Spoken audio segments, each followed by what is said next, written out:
Hola a todos, ¿cómo están? Soy Victoria Mártire. Primero quiero agradecer al Grupo Panlar por convocarme a hablar de este tema, que es el rol actual de la ecografía en la enfermedad de Sjögren y cuál sería su aporte en la práctica diaria. Como ustedes saben, recientemente se denominó al síndrome de Sjögren la enfermedad para enfatizar su complejidad clínica y durante todo este tiempo en el que también aparecieron nuevos tratamientos específicos para esta enfermedad, se ha tratado de buscar alguna técnica que sea sencilla, reproducible, económica y que tuviera capacidad diagnóstica para estos pacientes.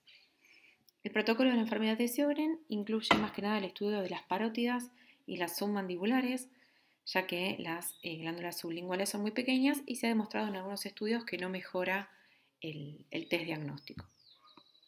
Entonces lo que vamos a evaluar es a las glándulas parótidas y a las submandibulares. Acá tenemos una imagen de cómo debemos evaluarla, a la parótida por delante del trago. Este es un corte longitudinal, pero también debemos agregar un corte transversal, ¿sí? Perpendicular al que están viendo en la primera imagen. Y a las submandibulares las vamos a ver bien por abajo del ángulo de la mandíbula, ¿sí? En la rama horizontal nos posicionamos por debajo y es muy sencillo de visualizar. Y la tercera imagen lo que nos muestra es que principalmente si tenemos poca experiencia, más que nada con la ecoestructura glandular, es útil evaluar a los lóbulos tiroideos, ya que la ecoestructura debería ser muy similar. Como es una parótida normal, es una glándula con un parénquima muy homogéneo, bien delimitado, que va a ser hiperecoico con respecto a los tejidos circundantes y, como les mencioné previamente, comparable al de la tiroides normal. Los conductos glandulares de todas las glándulas que vamos a ver ahora no deberían ser visibles a menos que haya una litiasis, pero en pacientes muy delgados puede llegar a visualizarse.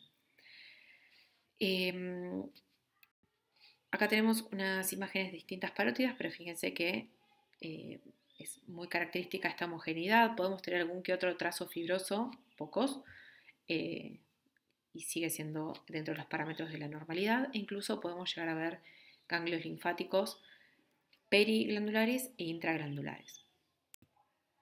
Como vemos en la imagen de acá a la derecha, en la submandibular como tenemos una adenopatía normal. La submandibular es una glándula también con una textura que va a ser uniformemente ecoica, que va a tener una clara demarcación, va a ser más hiperecoica que los tejidos circundantes, pero tener en cuenta que la granularidad normal de la submandibular es un poquito más rugosa que la de la parótida, ¿sí? Eso no hay que confundírselo con un grado 1, es la ecogenicidad normal hasta que, bueno, nos hacemos el ojo. Lo mismo, el conducto excretor de la submandibular no debería ser visible, salvo en sujetos muy delgados, y vamos a poder ver a veces a la arteria facial de la carótida externa y la vena facial. Y lo más común es que los ganglios en este caso estén ubicados en la parte anterior y por fuera de la glándula. Acá tenemos otras imágenes de submandibulares normales. Esta es una imagen de las sublinguales, fíjense que son muy pequeñas y no, como les mencioné previamente, no nos van a aportar nada diagnóstico, así que por lo menos hasta la actualidad no están incluidas en el protocolo de enfermedad para estudio de enfermedad de Sjögren. ¿Y qué lesiones estructurales vamos a ir a buscar? Vamos a evaluarla en escala de grises y con Power Doppler o Doppler color. En escala de grises podemos llegar a ver un aumento del tamaño glandular, vamos a ver que esta ecogenicidad similar a la de la tiroides no va a estar conservada, podemos tener falta de homogeneidad, áreas hipoecogénicas, spots hiperecoicos y pérdida de estos bordes glandulares que, como les dije, deberían ser visibles. Y con Power Doppler o Doppler color, lo que vamos a ver, si es que está, no siempre está, es el aumento de la vascularización intraglandular, pero tener en cuenta que por lo menos hasta ahora no se observó que sea de utilidad diagnóstica ni pronóstica. Y lo que sí se vio, como les voy a mostrar más adelante, es que cuanto más daño en escala de grises tenga la glándula, más aumento de la vascularización va a tener. Acá tenemos algunos ejemplos de cómo la ecogenicidad puede estar aumentada. Cuanto más fibrosis vamos a tener estas bandas hiperecoicas, podemos tener estos spots hiperecoicos que se cree que son detritus y de los conductos dilatados que ya no se cree tan bien, y estos focos hipoecoicos que no son quistes podrían corresponder a cúmulos linfáticos, de linfocitos, son la lesión elemental más importante, ¿sí? En cuanto a sensibilidad y especificidad, como vamos a ver más adelante. Acá vemos cómo se pierden los bordes glandulares y cuando ya tenemos demasiado daño, la ecogenicidad puede llegar a estar también disminuida. ¿Cómo graduamos las lesiones? Hay un montón de scores, muchos incluyen a la gran mayoría de las lesiones que les comenté hasta ahora, pero por esta importancia diagnóstica que tuvieron las áreas hipoecogénicas, surge estas definiciones de OMERAC del 2019 que, tanto por la capacidad diagnóstica y por ser el hallazgo más reproducible, solo nos quedamos con esta pérdida de homogeneidad debido a estas áreas hipo o anecogénicas, ¿sí? En las cuales el grado 0 es el parénquima normal, como les mostré. Grado 1 es un cambio mínimo, hay una falta de homogeneidad leve, o sea, nos llama la atención algo de la glándula, pero no llegamos a ver estas áreas hipoanecogénicas. En cambio, en el grado 2 y el 3, obviamente el 2 en un grado moderado y el 3 en un grado severo, vamos a tener a estas áreas hipoecogénicas de manera difusa en el grado 3 y también tener en cuenta que el grado 3 incluye a toda la glándula fibrosada. Ahora vamos a ver algunos ejemplos. Lo importante es que para determinar que es compatible la ecografía con enfermedad de Sjögren, tenemos que tener sí o sí un grado 2 o un grado 3 en al menos una glándula, pero no se considera el grado 1 como patológico, ¿sí? Solo tenerlo en cuenta, quizás repetirlo más adelante, pero no es diagnóstico. Acá tenemos algunos ejemplos de grado 0, grado 1, grado 2 y grado 3. Ya en el grado 3 está este ocupamiento difuso de toda la glándula. Y esto que les decía, la fibrosis, es un grado 3 cuando tenemos demasiada y algunos autores lo han denominado el grado 3F, la F obviamente por la palabra fibrosis, pero sería un estadio bien avanzado de la enfermedad de Sjögren. Y acá lo que vamos a tener son estas bandas hiperecogénicas que recubren toda la superficie glandular, ¿sí? Porque pequeñas líneas fibróticas aisladas podemos tener incluso en pacientes sanos. Y con respecto al Doppler, un poco esto que les mencionaba, podemos tener hipervascularización. Este patrón de hipervascularización va a ser difuso. Tenemos que conocer muy bien a los vasos normales de la glándula para no confundirlos. Y esto que les menciono, ya se vio en varios estudios que cuanto más daño estructural tiene la glándula, más Doppler encontramos. Esta señal Doppler también puede ser cuantificada de 0 a 3. Hasta el momento no se le dio demasiada importancia clínica, pero tengan en cuenta que podemos graduarlo. También podemos utilizar scores reducidos. En este estudio se evaluó el desempeño diagnóstico de evaluar a una sola parótida y a una sola mandibular, no como el de OMERAC que incluye a las 4 glándulas. También solo teniendo en cuenta las áreas hipoecoicas, y lo que se vio es que tiene una muy buena área bajo la curva evaluar unilateralmente, o sea, una parótida y una submandibular, lo cual tiene lógica ya que el Sjögren afecta de manera difusa a las 4 glándulas. Es raro que tengamos afectación de una sola. Y yendo a la utilidad diagnóstica, que es un poco lo que nos pedían para esta charla, a veces nos preguntamos si es útil para el diagnóstico, el estudio ecográfico de las glándulas salivales, y también más que nada aprovechar que es una práctica incruenta si nos puede evitar el tener que utilizar biopsia. Hay muchos estudios que evaluaron la sensibilidad y especificidad diagnóstica, casi siempre comparando como gol estándar a la biopsia de glándula salival menor, y tenemos una sensibilidad que ronda entre el 65%, pero lo que realmente llama la atención es la alta especificidad de la ecografía. Cuando estamos evaluando una herramienta diagnóstica tenemos que evaluar ciertas propiedades métricas. En este caso, este estudio evaluaron la validez de la ecografía glandular y lo que hicieron fue incluir a 103 pacientes con sospecha de enfermedad de Sjögren y les hicieron autoanticuerpos, cialometría y biopsia glandular, que fue un grupo de pacientes, en 78 pacientes pudieron hacer biopsia de parótida y en 56 pacientes biopsia de glándula salival menor, en el labio. Lo importante de este estudio es que cuando vemos el acuerdo entre la ecografía y la glándula parótida y la biopsia de glándula parótida y la biopsia de glándula salival, vemos que es bastante alto, ¿sí? Alrededor del 80%. Y lo mismo, un buen acuerdo principalmente con los anticuerpos anti-RO. Este estudio nos suma evidencia sobre la validez de constructo que tiene la ecografía, ya que mide lo que tiene que medir. Y con respecto a la fiabilidad, o sea, el grado de acuerdo entre los observadores, vemos que los índices capas son buenos. También nos preguntamos si la ecografía puede reemplazar a otros métodos, ¿no? Principalmente a la biopsia, pero también a la cialografía que fue utilizada en algún momento. Y lo que hicieron en este estudio fue, en pacientes que tenían síntomas oculares, orales, test de Schirmer y anti-RO, usaron ecografía, cialografía y biopsia, y lo que vieron es que el área bajo la curva es muy parecido e incluso la mejor área bajo la curva diagnóstica es para la ecografía, con una sensibilidad de casi el 93% y una especificidad del 100%.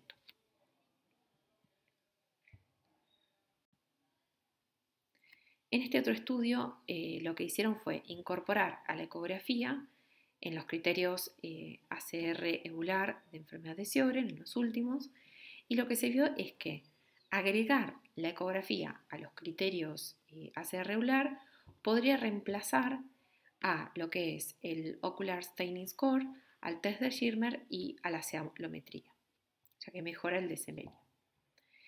Y también algo importante es que la ecografía no es solamente útil para enfermedades de Sjögren ya establecida, pero en este estudio, en pacientes que tenían síntomas de menos de 5 años, se vio que con un valor de corte de 1 punto de la ecografía, tenemos una sensibilidad de casi el 70% y una especificidad de casi el 100% para el diagnóstico de enfermedad de Sjögren, incluso en estos pacientes con clínica más temprana. Y un poco para resumir la utilidad diagnóstica de la ecografía en la enfermedad de Sjögren, tenemos metaanálisis que muestran números muy parecidos de sensibilidad y especificidad a los que les fui mencionando.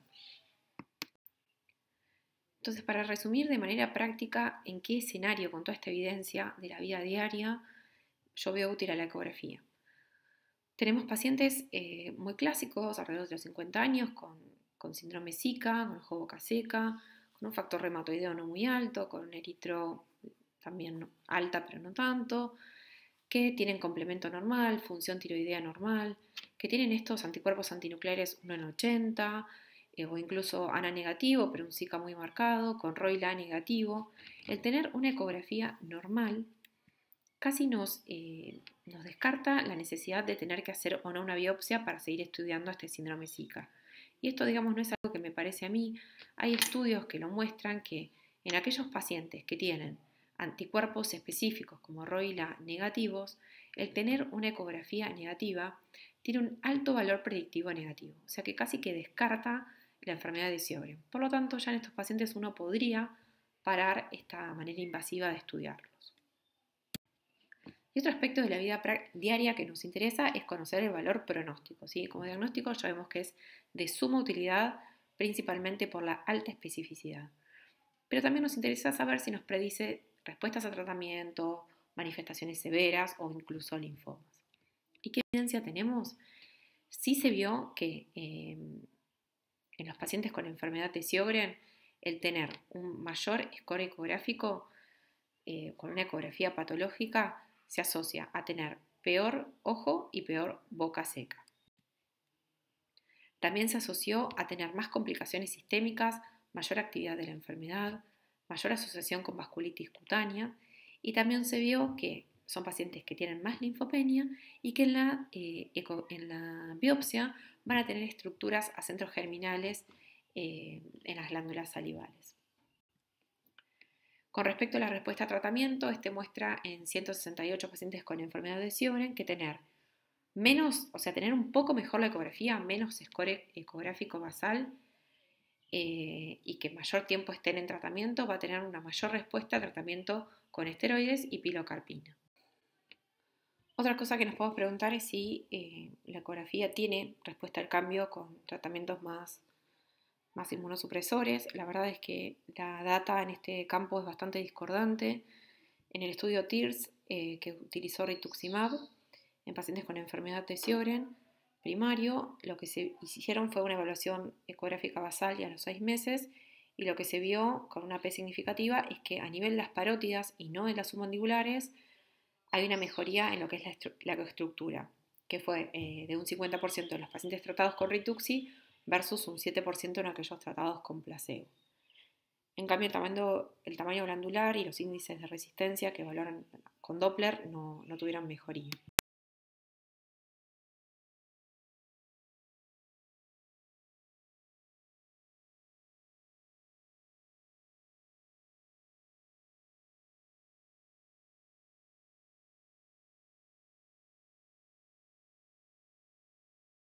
Lo que mejoraron fueron las definiciones de los bordes glandulares. Esta data, a pesar de ser, además de ser discordante con la anterior, la definición de los bordes glandulares es una lesión elemental que tiene muy bajo acuerdo entre observadores. Así que este estudio quizás dejó más incertidumbres que certezas, además de que fue un estudio con resultados negativos para el rituximab. Con respecto a la asociación de los hallazgos ecográficos con la actividad de la enfermedad, se vio que al evaluar el SDAI de manera continua, cuando vemos a aquellos pacientes que tuvieron mayores scores ecográficos, tienen un SDAI más alto y esto tuvo una P significativa. Pero como sabemos, no todo síndrome Zika es enfermedad de Sjögren y es importante conocer los diagnósticos diferenciales. Para tener en cuenta, la enfermedad por IgG4 va a tener un compromiso casi exclusivo de las submandibulares y a diferencia del Sjögren tiene una marcada mejoría con el tratamiento con esteroides.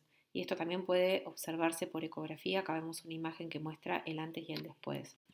Hay un patrón que se denomina patrón nodular o reticular, que son estas lesiones más grandes, como con trazos, que es bastante diferente a lo que vemos en la enfermedad de Sjögren. Y con respecto a la utilidad diagnóstica para enfermedad por IgG4, fíjense que la utilidad como test diagnóstico de la ecografía es incluso superior a otros métodos de imágenes como la resonancia, el PET-TC o la tomografía. Así que es otra utilidad a tener en cuenta. El problema es más que nada lo que es la amiloidosis y la sarcoidosis, que también pueden cursar con síndrome Zika, y la verdad es que no tienen una lesión más típica que las diferencie del Sjögren. Pueden también tener estas áreas hipoecoicas, pero lo más característico es que a veces no están en todas las glándulas y más que nada los scores son significativamente mayores en aquellos pacientes con enfermedad de Sjögren. Estas son algunas de las lesiones con las que la podemos encontrar. Estas son las lesiones benignas más frecuentes. Los adenomas pleomorfos corresponden entre el 60 y el 90% de todos los tumores benignos de las parótidas. Generalmente son únicos y unilaterales, son de crecimiento lento y la mayoría de las veces son asintomáticos. Y se caracterizan ecográficamente por ser redondeados, hipoecoicos bien definidos y van a tener este refuerzo acústico posterior y contener incluso calcificaciones. Y todo lo que es el aumento de la vascularidad en este tipo de tumor va a estar es muy raro y generalmente está ausente. Y el tumor de Warthin antes se lo conocía como quistes papilares, son los segundos más frecuentes en las parótidas, son benignos y generalmente van a estar ubicados en la cola de la parótida y es frecuente que estén en las dos, que sean bilaterales, ¿sí?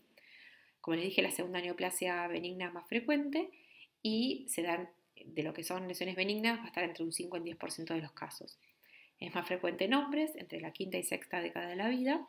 Generalmente es único, de crecimiento lento y es raro, pero puede ocurrir esto de que aparezca en otras de manera bilateral.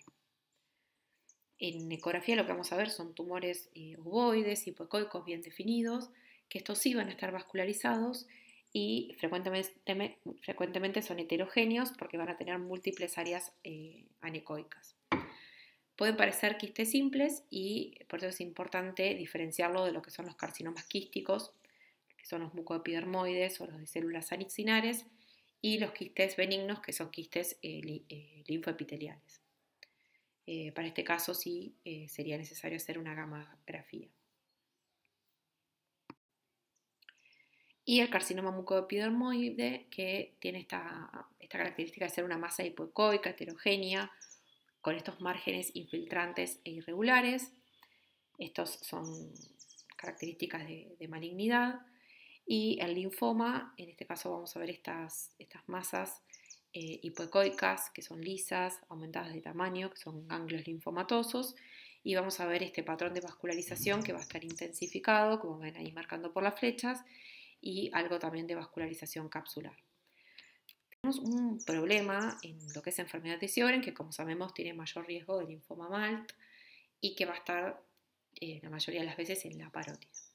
Y el problema es que muchas veces estos linfomas van a estar dentro de estos grado 3, estas glándulas muy comprometidas, muy heterogéneas, y es súper importante, si está la sospecha clínica, biopsiar igual, ¿sí? Porque muchas veces no vamos a ver estas estructuras bien delimitadas clásicas del linfoma, sino que van a estar dentro de estas lesiones. Por lo tanto, si existe una masa persistente a nivel de la parótida o síntomas B, es importante derivar a estos pacientes.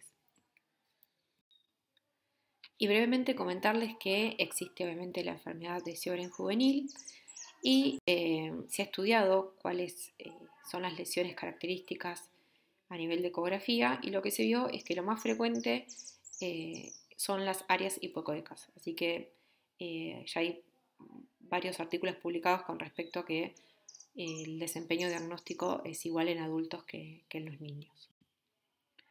Y algo quizás más novedoso que se está publicando en el último año es el estudio de las glándulas lagrimales. Las glándulas lagrimales están en el lado superolateral de la órbita. Entonces lo que vamos a hacer es colocar la sonda de forma oblicua y craneal a lo largo del lado lateral del margen supraorbitario, ¿sí? Del hueso frontal. El tema de esto es que hay que hacerlo con sondas de muy alta frecuencia. Como pueden ver en la imagen, son glándulas muy chiquititas, pero la forma de evaluar la glándula, fíjense, acá tenemos ejemplificado los 4 grados, es muy similar a lo que hacemos con las glándulas salivales mayores. Y lo que se vio en este estudio es que el tener un score mayor o igual a 2 puntos, utilizando el mismo score de Omerac que les mostré previamente, la ecografía de glándula lagrimal tiene una sensibilidad y especificidad para enfermedad de Sjögren primaria, que va de una sensibilidad del 61.5 a una especificidad de casi el 90%, ¿sí? Que incluso esto sería hasta un poquito mejor que algunos estudios de ecografía de glándula salival.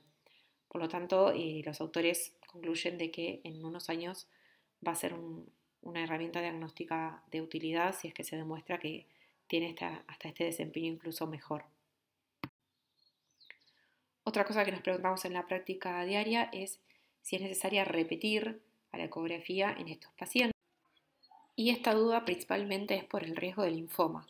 Este es un estudio retrospectivo, pero que lo que mostró es que la repetición sin clínica no aumentó, digamos, no es que ayuda a encontrar una lesión de linfoma temprano. En cambio, si hacemos la ecografía en los pacientes que tienen síntomas, o sea, dirigidos por los síntomas de linfoma, en este caso sí se encontró un 6% de linfoma en el grupo de aquellos pacientes con alta sospecha. O sea que repetirla de manera sistemática para predecir el linfoma no sería de utilidad. Y ya para concluir sobre la utilidad clínica de la ecografía de glándulas salivales, resaltar que la homogeneidad de estas áreas hipoecogénicas es la lesión más útil y la más reproducible. Esta técnica es útil para el diagnóstico y principalmente por su alta especificidad. Es útil para evaluar diagnósticos diferenciales, pero nos falta mucha evidencia para evaluar la utilidad como respuesta a tratamiento, para predecir linfoma, para predecir manifestaciones graves, entre otros puntos. Muchas gracias por su atención y les dejo mi mail por cualquier consulta.